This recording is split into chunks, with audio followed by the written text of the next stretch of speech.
Hello, this is Zinde from the Golden Land, located at angelfire.com/game/link40. I'm here to talk to you today because of the fact that I am sick and tired of the way Nintendo makes overworld exploration in the Zelda games. What I'm talking about is in The Legend of Zelda, A Link to the Past, and Ocarina of Time, the overworld is entirely open.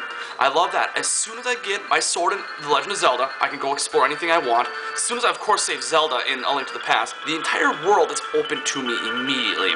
It's just a matter of exploring, defeating monsters, or going anywhere else that I would like to go to. I'm sick and tired of Zelda not doing that. What I mean by that is, in Minish Cap, if you've played it, it's a great game. I do love it, don't get me wrong. And I don't want to sound like I'm bashing it, but what I hate about it is the fact that every single time you defeat a dungeon, the next time you go to a new area, you have to go through the area first. It's kind of like a mini dungeon that Nintendo has thrown in there just to prolong the game and make it longer. And I hate that. I could not stand exploring through like Mount Krenel, for an example, getting up to the Fire Temple in Minish Cap. There were so many different things that you had to actually physically go through in the game in order to actually explore further in the game.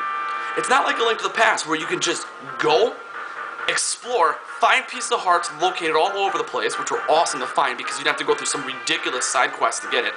And it was fun. Exploring was a blast. That's why I love Wind Waker so much, because of the fact that you had the sailing, which allowed you to explore the entire world map entirely up to you when you wanted to do it. Of course, there were bad situations that would happen if you didn't have items that could defeat specific enemies, or if you ran into tornadoes and things like that. But nonetheless, the entire world was open to you. Ocarina of Time was the same way. As soon as you got out of Kokiri Forest, immediately on your way exploring absolutely everything else in the game that you could explore. It was a blast to go through, and I absolutely loved it.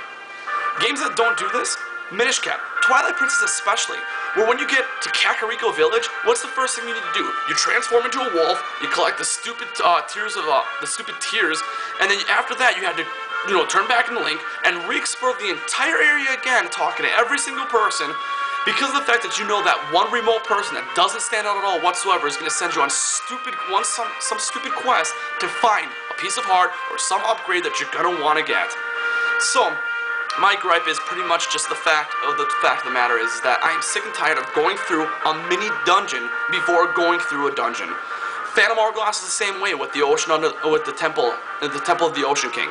You had to go through this, repeating it over and over and over again, just to get significantly farther in the game.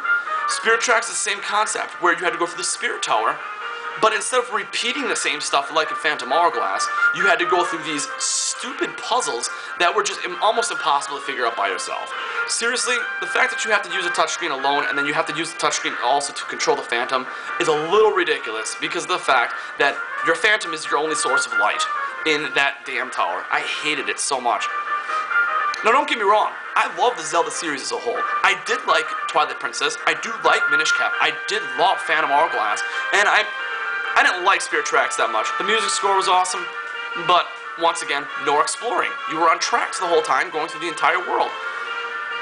I'm sick of Zelda games doing this. Where is the exploring of the overworld? That's the best thing to a Zelda game, I think. It's the best overall experience for a Zelda game, and quite frankly, a lot of people want it. Onuma specifically said that he is going to keep working on Zelda games until he gets the formula correct. However, he's not going to get the formula correct if he consistently makes Zelda games where you have to explore a mini dungeon first before going through a dungeon. And that's where my gripe rests, is with that. Now, I don't mind the occasional time doing it. I didn't mind going under the well for the Shadow Temple. I didn't mind going into the Ice Temple for the Water Temple in Ocarina of Time either. That didn't bother me that much. It's just the fact that you have to, the world is not open to me. Minish Cap especially, where you need a specific item from the dungeon previous to get to the next section of the world. And then when you get to the next section, you have to explore through the next section. I don't want to do that. I'll do it just because of the fact that I have to, but that's not fun to me. When a new section happens to open up, I want to explore it and have fun exploring it. I don't want to have to explore for the sake of actually doing it, because I have to. A Link to the Past is probably one of the best Zelda games, if not the best, in terms of exploring, in terms of world map, in terms of the amount of dungeons and pieces of hearts. It was just an overall awesome game.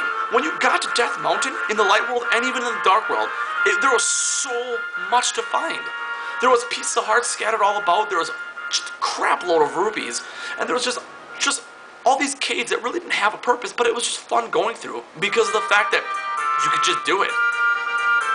Once you're done going through Twilight Princess, once you've opened up the entire world map, because of the fact that you've defeated all the dungeons, what is there left to explore except for talking to the random person that you missed in another spot to find a piece of heart, or find some golden bug that you happen to not see when it was daylight, or whatever the case may be.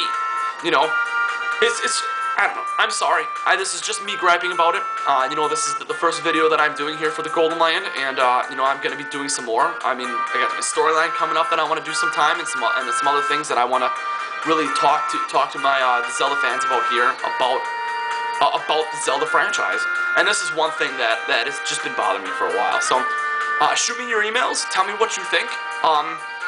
I'm trying my hardest to make my website one of the best Zelda websites there are. Please go take some time and visit it. That would be greatly appreciated. Like I said before, it is angelfire.com/games/link40.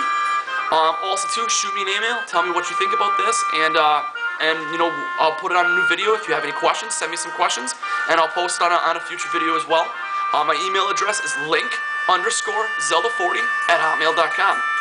Well, that's all I got to say for right now, so until next time, this is Zinde from the Golden Land, and we'll talk to you later.